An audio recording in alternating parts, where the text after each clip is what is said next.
The Hadith of Sahih Bukhari, volume number 1.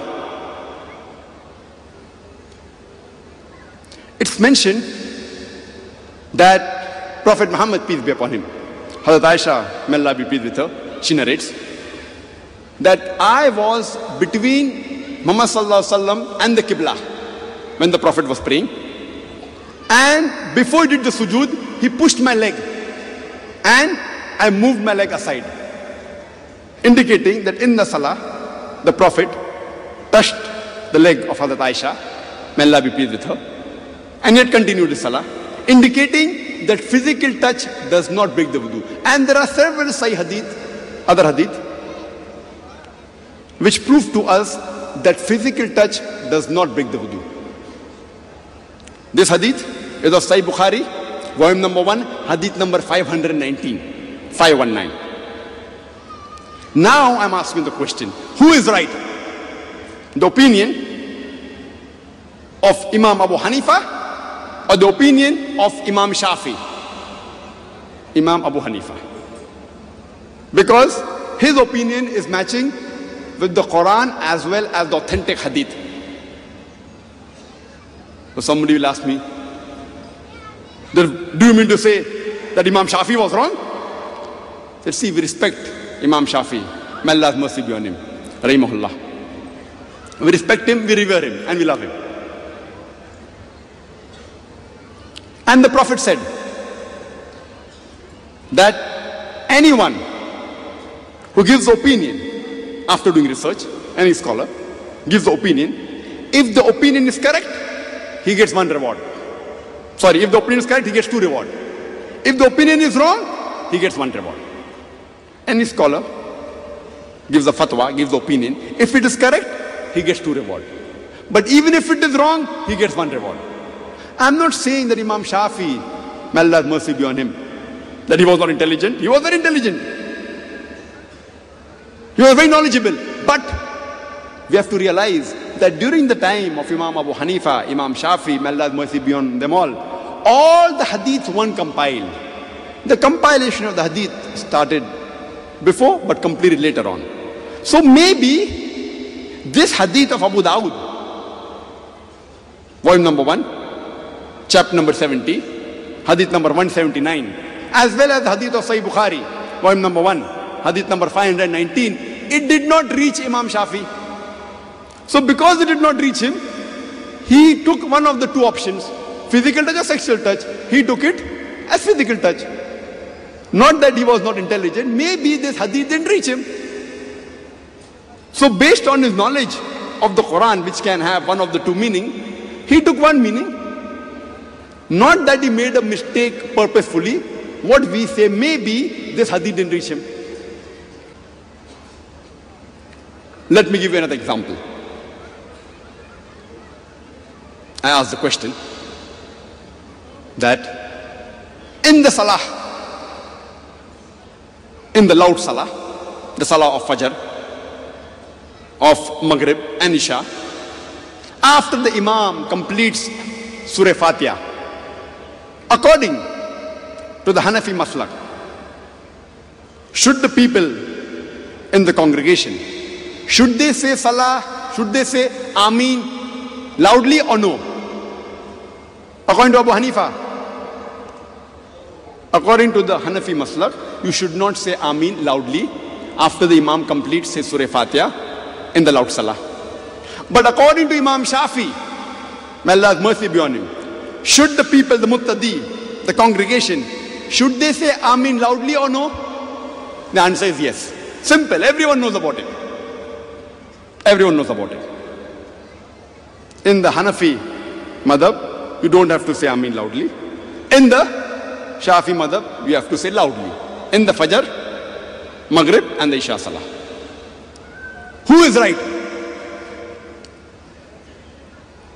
If you don't know, you have to go to Quran and the Hadith. We don't find any verse in the Quran which says that should we say Ameen loudly or not. So we get to the next source. We go to the next source, that is the Sahih Hadith. Now when we read the Sahih Hadith, it's mentioned in Sahih Bukhari, volume number 1, In the book of Adhan, chapter number 111, hadith number 780, Prophet, peace be upon him, he said that say Ameen loudly after Surah Fatiha finish. Say Ameen loudly, and if your Ameen coincides with the Ameen of the angels, then all your past sins will be forgiven. The next hadith, Sahih Bukhari, volume number 1, in the book of Adhan, chapter number 112, hadith number 781, the Prophet said, if the Ameen of any one of you coincides with the Ameen of any one of the angels, then all your past sins will be forgiven. Sahih Bukhari, volume number 1, book of Adhan, chapter number 113, hadith number 782, the Prophet said that after the Imam says, Gairil Maghdubi alayhim waladdallin, say Ameen loudly. And if your Ameen coincides with the Ameen of the angels, all your past sins will be forgiven. I have quoted no less than 3 hadith from Sahih Bukhari that you should say Ameen loudly after Surah Fatiha. Similarly, there are no less than 6 hadith in Sahih Muslim. If you read Sahih Muslim, volume number 1, in the book of Salah, chapter number 116, hadith number 811 to 816, there are no less than 6 hadith in Sahih Muslim which says you should say Ameen loudly. So I have given you references of at least 9 Sahih hadith which says that you should say Ameen loudly. Now, I ask you the question.